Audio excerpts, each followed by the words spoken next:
Two brothers bring offerings. One gift comes from the flock and the other comes from the field.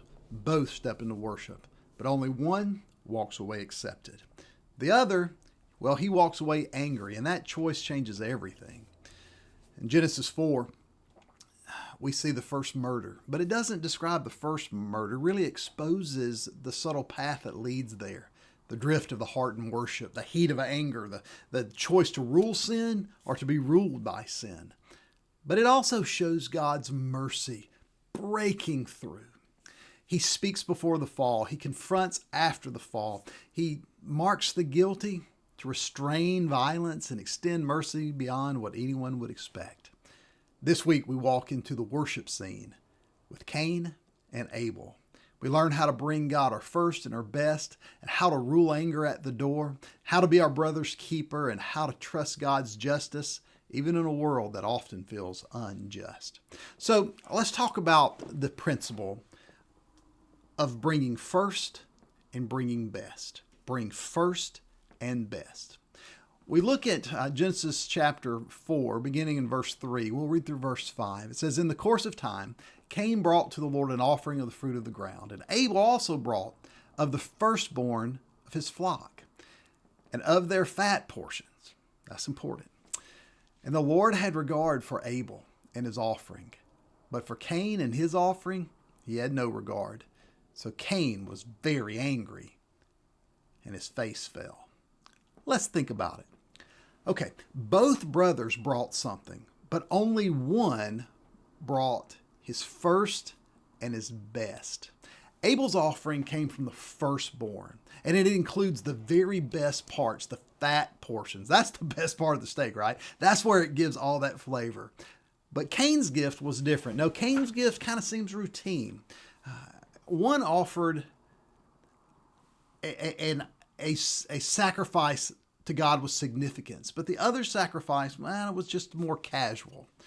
God doesn't reject Cain because of the material. No, grain is accepted throughout the Old Testament. What God receives is faith. You see, Abel's offering flowed from trust, but Cain's offering felt like an obligation. In Hebrews 11:4, it says that Abel offered by faith, and God commended him as righteous. See, worship always reveals something about our hearts. When we give God our leftovers, we're saying something about how we see Him. But when we bring our best, then we're declaring His worth, how worthy and how valuable He is to us. And it doesn't matter who else sees that, because worship, well, it never stays on the surface. It goes down deep. It always shows us what we really believe about God.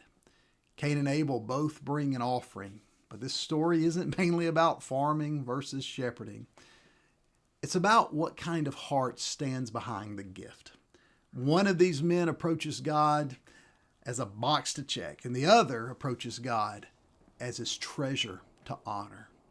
See, when we give God our leftovers, our leftover attention, our leftover energy, our leftover obedience, we're not just being busy. We're speaking.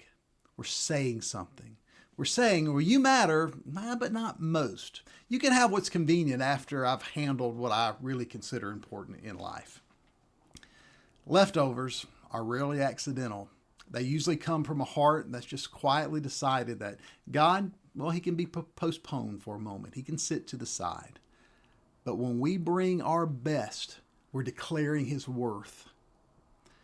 God is worthy of everything. He owns everything already. He doesn't need us. He doesn't need our best, but we need to worship Him because our heart needs to tell the truth about what we believe, who we believe He is. Bringing our best is our soul's way of saying, you're not just an add-on to my life. You're not second place. You're not my spare time, God. That's why the theme here isn't simply give more. No, it's give first. It's give best. Not first as a superstition, like God is impressed by it, but first as a confession.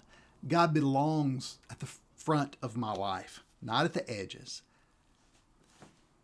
And best as a confession. God is worthy of more than what cost me nothing. God is worthy of my everything. First and best is how worship stays honest.